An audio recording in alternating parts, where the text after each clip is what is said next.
Hello and welcome to Where You Not Entertained. I'm Daniel. I'm Rachel. And I'm James.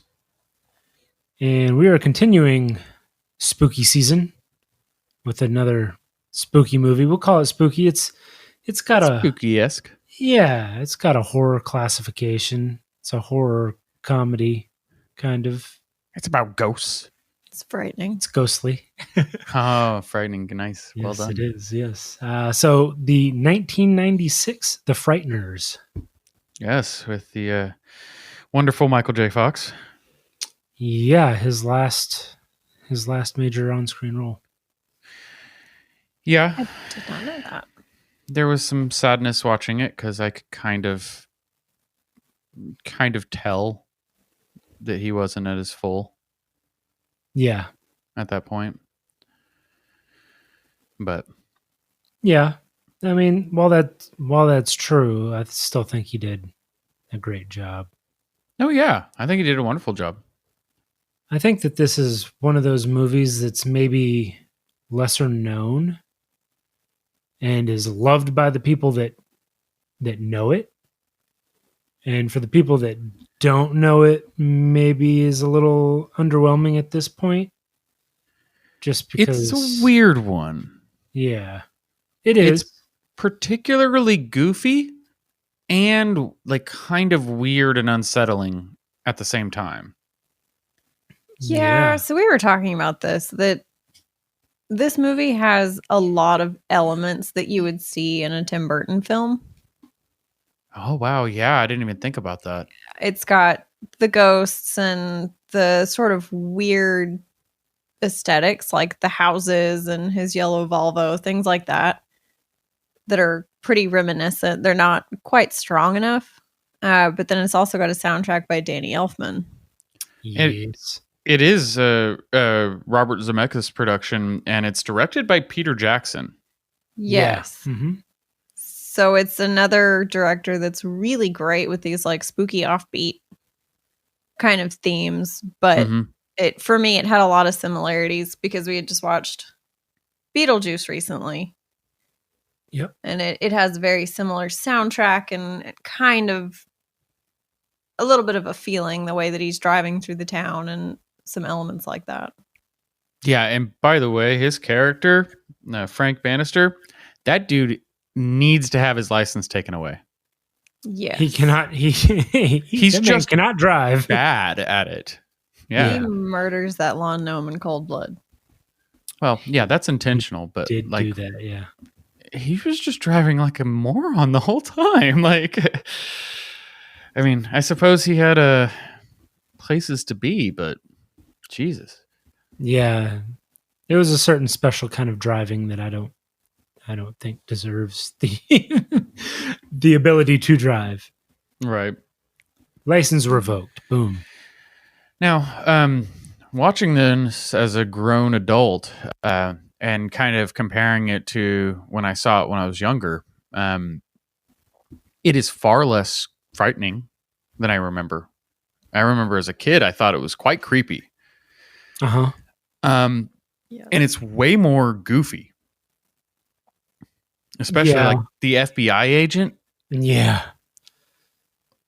So strange. Yeah, he's very, very, very peculiar, to say the least. Right, intentionally so. Well, yeah. But it's just there's some strange choices. It seems like it's trying to ride the line between being a horror, between being a comedy. Usually you have a movie, like let's say a movie we all watched recently, Hocus Pocus, or even Beetlejuice, which I would argue are both comedies in a horror setting. Mm-hmm. Yeah. And then you have your other end, which you have more of your horror movies that will have their funny moments to kind of break the tension and stuff like that. And it's a little bit of a strange film because it's kind of trying to play both songs at the same time. And yeah, while I like it, I don't know. It seemed to lose a little bit of the nostalgia flavor whenever I watched it again. Yeah.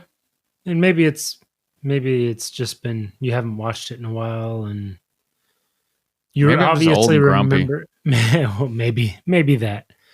But you do remember it differently. Mm-hmm. So I've watched this movie a lot. I've watched this movie a lot throughout the years, just because it's one of my favorites in October to watch. Yeah. Um, I really dig the scenery and the way it's shot.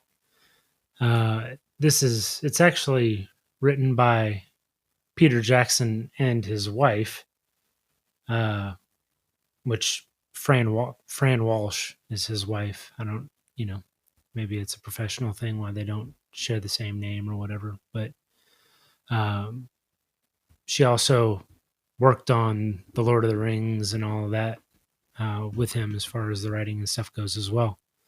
So they've got a great history in chemistry as far as romantically, obviously, but as far as professionally, writing.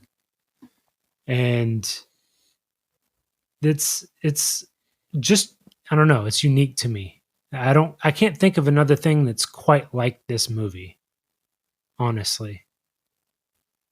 No, Yeah, I'd it's agree. pretty unique because it does, like you were saying, it's got so many just kind of out of place elements that work here, but on paper they seem wrong. You've got the ghosts that are just kind of silly, and Frank Bannister's this like just kind of scummy Yeah. Ghostbuster fella. Downtrodden, Yeah. scummy kind of guy. Just Well, yeah. I mean, spoiler alert. I mean, the fact that he can see ghosts allows him to befriend them and use them for his own gains. I mean, there's Yeah. kind of a sleaziness to that. Well, yeah, and sending absolutely. them into people's houses specifically to create work for himself. Right. Yeah. That's definitely not a good thing. He's a paranormal ambulance chaser. Right. Yes. Yeah, well, and even with the couple, you get this meathead guy and you don't like him at all. So when he dies, it's not really a problem. No. And again, Frank Bannister weasels his way in there so Mhm. that he can hit on his wife. And I don't think that's really what he's doing in that He's trying to instance. cheat him out of paying for his fence because the dude can't drive worth a damn. Right, exactly. I He just mean, doesn't when they wanna... go to the restaurant, Oh, yeah. I mean, like after he's already dead, Frank's kind of using the dead husband thing as a way to lure her in. That I don't actually think felt a so. little redemptive to me because that's how I kind of felt about it at first. But Frank did a better job than I did more of saying what Ray was actually trying to say to her than I expected. Well, in that scene, I totally expected it to be Ray trying to say stuff to Frank and Frank just like macking on his wife the whole time. Yeah, and he did, but I don't think that was the original intention when he went there. Maybe, I don't, fair enough. I don't think he did. No, you What- think he what just did he went there do? out of the goodness of his heart? Well, you're acting like he was like putting some strong moves on her or something, trying to seduce her at the restaurant. Oh no, I It's- just don't think that he went there like, With good intentions. yeah. Oh, he was like, "Hey, let's go get something to eat so you can talk to your dead husband." Yeah, he No. was because he wanted to hang out with her. It's not I what mean, he happened. could have done that at like anywhere. That You didn't is have true. to have a sit down dinner at a nice restaurant to do that. Well, but even all right, That's so kind back of to datey. it's kind of a datey vibe, but back to the original of like the weird elements, and then you've got this serial killer. Yeah. Oh man, and let me say, Jake Busey, he's the best at it. He's such a good psychopath. Oh yeah. Best Johnny use of him is Bartlett Contact. He's so unhinged, and I think it's the smile. runs in the It is absolutely a smile. Yeah, the big teeth, the dead eyes. family. Really works. Yeah, and you know that he's Gary Busey's son, so it's even scarier. Exactly. Yeah. And speaking of some of the other characters, Lucy, played by Trini Alvarado, did you guys get kind of this almost Andy McDowell feel from her? Yes, In I've this? had to look her up because I wondered if she was a relation somehow. Yeah, definitely not. But it almost felt like they were trying to cast her into a role like that. Yeah, she definitely had Groundhog Day kind of vibes, Mm-hmm. Yeah. Yeah, she did. especially with the That's hat. very Yeah, I thought she was a really interesting character. Yeah, I liked it. It impressed me how she was just completely unfazed by almost anything. Like, she didn't like being attacked, but she kept her cool through all of the stuff with the FBI agent, running into the haunted house over and over again in spite of knowing the actual dangers. Like, she was a really great character. Killing Frank. Yeah. Oh my god. Yeah, she was really quick with that. No, Yeah. don't shoot yourself. I can kill you in a better way. Right. Right. Exactly. Also kind of a weird story. Yeah. Like, if you follow the beats, you're like, oh man, I don't know if this story has a great message. Probably not for kids. No, it's not for kids. I did love the inclusion of Arlie Emery as well, or Army. Arlie Army. Ermy, Yeah. There you go. yes. Yes. Yeah, Absolutely. he's awesome. He is awesome. I like him in everything that he Yeah. was in. So yeah, He always plays definitely the in same. this. He always played the same kind of character, but Well, yeah. But he Sure. did it so well. Yes, he did. That's why he always played the same kind of character. Yes. Yeah, and I really liked all the ghosts that they had. mm-hmm. I thought each one of them was so different from the others, but they fit perfectly. Yeah, Cyrus and Stuart were both great. Yeah. Well, and even was it the sheriff? Was that the guy with the dog? Oh gosh, what was Yeah. his name? The judge.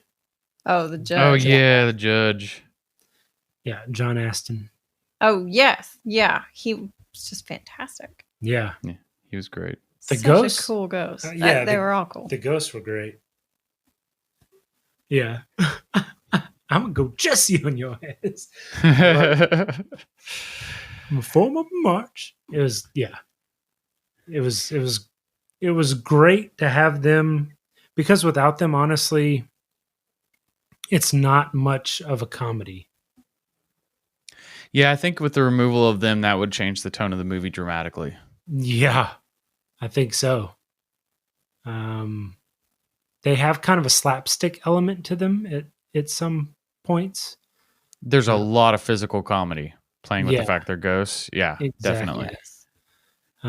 So that, I think that helps kind of alleviate some of the tension, but also the writing for them, their lines and things like that were really great to kind of break up the monotony and play off of Michael J. Fox's character.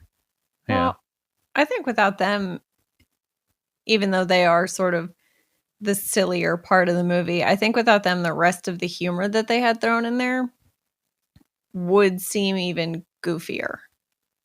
Like, without the ghosts being funny and charismatic, the FBI agent would just seem so out of place. Yeah. Yeah, exactly. It does seem like that they're the things that ground it in being purely like the comedic side of it. Because you were talking about how they kind of broke up the tension earlier, and I was like, you know what? I really didn't feel any tension in the movie. And obviously I've seen it before, so Mhm. having an understanding of what the movie is, that is always going to reduce the tension, but it's got much more of a creepy vibe than it does like a suspense. Because I mean, like, they telegraph that Jake Busey's character is the main bad the whole time. Yeah. Johnny Barlett, like, I mean, there's no, it's pretty obvious that he's the Reaper the whole time. Yeah, I So think it's not a really big reveal. the bulk of the tension comes in the very beginning Mm-hmm. when you're in the house the first time. Yeah. And then at the very end when Frank's trapped in the flashback. Yeah, that does get fairly intense. And for me, those are the only two moments that really had tension. And I'm with you, they didn't really have suspense necessarily. Because you kind of don't feel like something bad's coming. Like he's already in a bad situation. And so you're not necessarily waiting for that in like jump scare or something like that. Mm-hmm. But it was definitely one of the more intense movie moments. Yeah. Yeah, those were really, it's those 2 points that are really the, I guess, the horror side of it. Bookends. Well, because really, other than that, you've got the Reaper running around, which he's not hidden. Like you can see him from from the viewer's perspective, you can see him. He's not hidden, and he's just running around squeezing people's hearts. Right. So there's not a lot of like tension or buildup in that. You see him, you see the numbers, and it's more of a kind of a puzzle of, why is he doing this? What's the deal with the numbers kind of thing? Yeah, there's how mystery. what does that have to do with Bannister? Because that really freaked him out when he was in the Delinsky's house. And Right. Ray And had then you also hear the story from the sheriff about how he carved a number into his wife's forehead. right, exactly. And so there's a relation to his wife's death as well.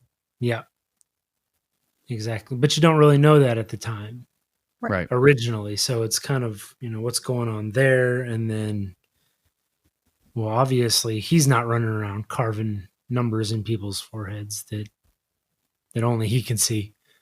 No. Right. By the time we get the information about his wife, we've already seen it happen enough times to know that he is not the cause of it. Right, exactly. Yeah, and any negative feelings towards him or his purpose really evaporate as soon as you see at his house that he's got that garden that's so perfect. Mm-hmm. So that sort of takes away any other thoughts you might have had about maybe he did do something to his wife or... Yeah, no. He just sucks at driving. Yeah. Right. That's, I mean, really. Dude just can't drive, unfortunately. Nope. But I do, even though you kind of know who the Reaper is, I do like that they drag that out. Like you can, if you've seen it before, I think you can obviously put it together very quickly, even if it's been a while and you're like, I don't really remember. Right. But like in first viewing, at least they don't just spoil it for you right out of the gate. It's not until Frank is like dead and battling the Reaper do you find out for a fact that that's who it is. Right. It's not like it's just spoon fed to you, Right. but if you pay attention, it is kind of transparent. Yes. Yes, it is. Because they're ghosts. Yeah. And ghosts are transparent. See what you did there. Yeah. Okay. Yeah. I think the first big hint is when they're in the graveyard. Right. And he's just smashing his Reaper face on that gravestone. Yeah, that is absolutely the reveal for me. Like, yes, that's not the hint. That is the reveal. It's his face. You're like, oh, okay. That's Jake Busey. I'll know that horrible face anywhere. It's the stuff of nightmares. Sorry, dude. He would appreciate that. If he hears this podcast, then we've made it to a level that I'll be happy about making somebody angry. Fair enough. Plus, the dude's got to know he's got a creepy face. He plays all the roles. He does. Yes, he does play the creepy roles. That is true. I mean, that'd be like Bela Lugosi getting upset about a little girl shying away from him. Right. Touche. Yeah.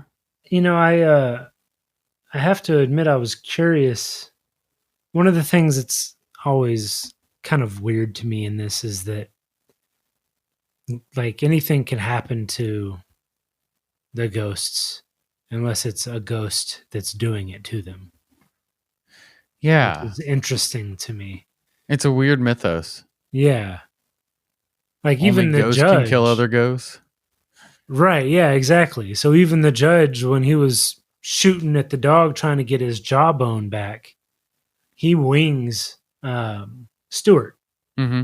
which, actually hurts him. Right. And so it's kind of, you're like, oh, okay. And then, of course, Johnny Bartlett is able to kill. He kills both. Well, he kills all three He of kills them, a doesn't he? bunch. Yeah, he kills. I think he kills. Well, yes, he does. He does kill a bunch. He kills Arlie Ermy. He kills Cyrus. He kills Stewart And the judge. and the judge. Yeah. Anybody can get it. And those didn't count toward his tally. Yeah, that's messed up. I guess you're not going to tally killing the can't. already dead. Yeah, if you're already dead, you don't count. You're just in the way. Yeah. I thought it was a very interesting plot device, and I think it was imaginative, I guess, cool kind of writing Mm-hmm. that you can build into I'll say the lore of the Frighteners. Yeah, I think that's fair. It's got its own style of lore and world building. Yeah. Sure. Yeah, it's Peter Jackson I just gotta love it. All right. Well, was there anything else you guys wanted to cover before we got into favorite scenes? No. I don't think so. All right. Well, this week I'm going to go first. Oh, okay. Ooh. Let's hear it. What's your favorite scene? My favorite scene was definitely the museum scene. Okay. It's where you get a little bit of redemption for Frank because the cops start seeing crazy ghost stuff happening that are almost unexplainable or are unexplainable. The audience knows what's happening, but they definitely don't. You have kind of the showdown with Magda, who is just an unlikable character. Yeah. You have all the fun stuff with like the mummy, like them walking the mummy towards the cops, and you have the stakes are really raised as well because that's the point where Bartlett or not is it Bartlett? Yeah, Bartlett as the Reaper ends up Yes. killing the judge. Right. And so it just has a bunch of great elements. It feels like that's the point where the story really goes from the buildup into the second act. And it's just a fun scene, but it's also got some tension to it because when you see the judge get chopped in half and you're like, oh, okay, the stakes are real right now.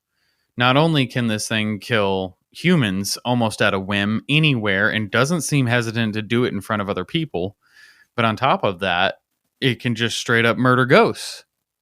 Right. Yeah. And so it sets the ball in motion for the rest of the movie, and I love it.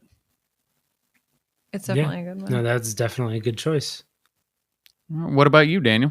What was your favorite scene? I think my favorite scene is actually at the end at the hospital. So the hospital has obviously been closed down for a long time after the rampage, we'll call it. And so I really enjoyed the scenery in there, the fact that everything is like just falling apart. Dilapidated. Yeah, it is 100% dilapidated, and that they're trying to go through this, this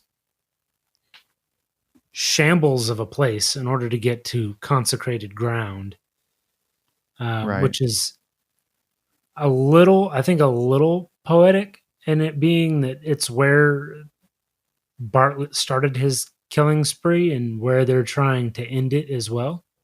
Definitely. And there's the whole you have to go through hell to get to heaven. Right. Yeah, exactly. Oh. And then you have a scene that kind of looks like it's straight out of The Shining. Yeah. where Michael J. Fox busts a hole in the door in order to put the ashes in it and peeks through, and he looks like he's chopped a hole through the door with an axe. And then you have the funny. misdirection where the FBI agent dumps the ashes. Yeah. That was great of him. It's such a great like plot device though. That was one of the only moments in the movie where I was like, oh, what are they going to do now? That was literally the plan. Yeah. Did he really? He just ruined the plan. No, right now. Yeah, exactly. But yeah, no, I just really enjoy that whole segment, the feeling behind it, and how everything ends up playing out. Getting hunted for through this old hospital, and some of the things that were maybe an homage. I don't know if they were done on purpose, but yeah. So that's it's mine. a good one. It Good is a choice. good one. So what What about you, Rachel? Yeah. Love Jinx. you. Mine actually, I'm gonna pick a funnier moment. So when Frank goes over to the Linsky's house to banish their ghosts, Yeah. I think that's such a good introduction to him, and such an interesting introduction to like how he's doing things and the numbers and all of that stuff. It just really starts the whole story.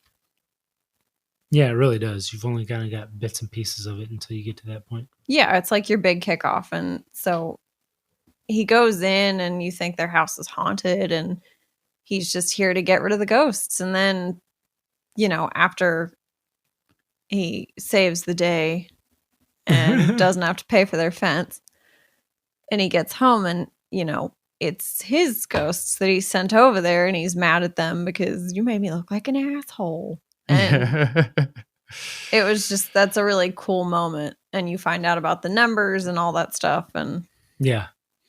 So and it's a great setup for Lucy and Ray too. By the end of it, you know that Lucy is a sympathetic character and Ray is going to be unlikable the whole time. Yes. Right. Exactly. Yeah. And it's also kind of when you get the backstory of what happened at the hospital and all of that stuff. So it's just a lot of really good setup so that we can have this story. Yeah. It is Absolutely. definitely the kickoff point. Well, look at that. We chose like the inciting incident, the beginning of the second act, and then the finale. Yes, we did. Yep. Huh. It's not often that happens. Right. All right. Well, I think that about wraps it up for the Frighteners. Hopefully you enjoyed our coverage of it. If you did, please go online and like and subscribe, and be sure to join us next time on Were You Not Entertained?